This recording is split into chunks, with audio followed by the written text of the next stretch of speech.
Obie Trice, a rapper personally introduced to the world by Eminem. His debut album went platinum. He had production from Dr. Dre.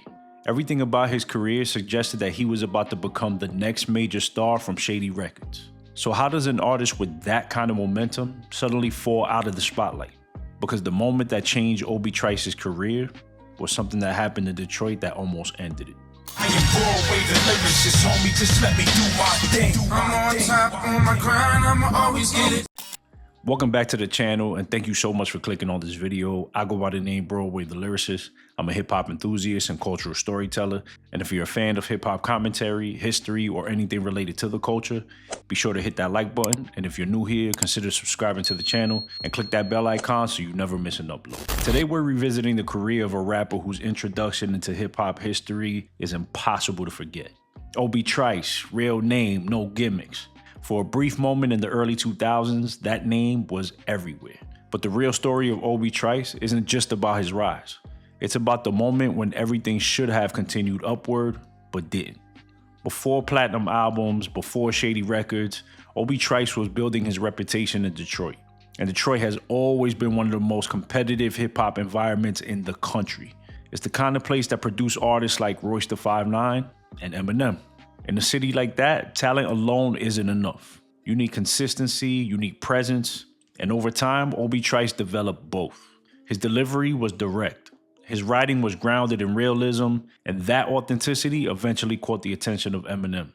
But the way Eminem introduced Obie Trice to the world created expectations that would eventually become almost impossible to live up to. When Eminem introduced Obie Trice on the Without Me video, it wasn't just a cameo, it was a moment. At that point in hip-hop, Eminem's cosign carried enormous weight. If he introduced you to his audience, millions of listeners immediately paid attention. And that single line, Obie Trice, real name, no gimmicks, instantly established a brand. But the cosign did something else too. It created expectations. Because if Eminem believed in an artist, the industry assumed a star was about to emerge. And at first, the numbers seemed to support that assumption. In 2003, Obie Trice released his debut album, Cheers. The project had everything a major hip-hop debut needed. Production from Dr. Dre, production from Eminem, and songs that connected with listeners. Tracks like Got Some Teeth and The Setup began receiving serious rotation. Eventually, the album went platinum. At that moment, Obie Trice appeared to be exactly where a rising star should be. Successful debut, powerful cosign, major label support. But the moment that will ultimately change the direction of his career had nothing to do with music. And it happened 2 years later. In 2005, Obie Trice survived a shooting in Detroit. A bullet entered his head and exited through his jaw. Moments like that alter the rhythm of a career. Recovery takes time. Focus shifts. And while an artist is trying to regain momentum, the industry rarely slows down. At the same time, Shady Records itself was evolving. Artists like 50 Cent were dominating the spotlight. The label's priorities shifted, and the momentum that surrounded Obie Trice began to fade. Still, he returned with another album, but the circumstances around that release were very different. In 2006, Obie Trice released his second album called Second Rounds on Me.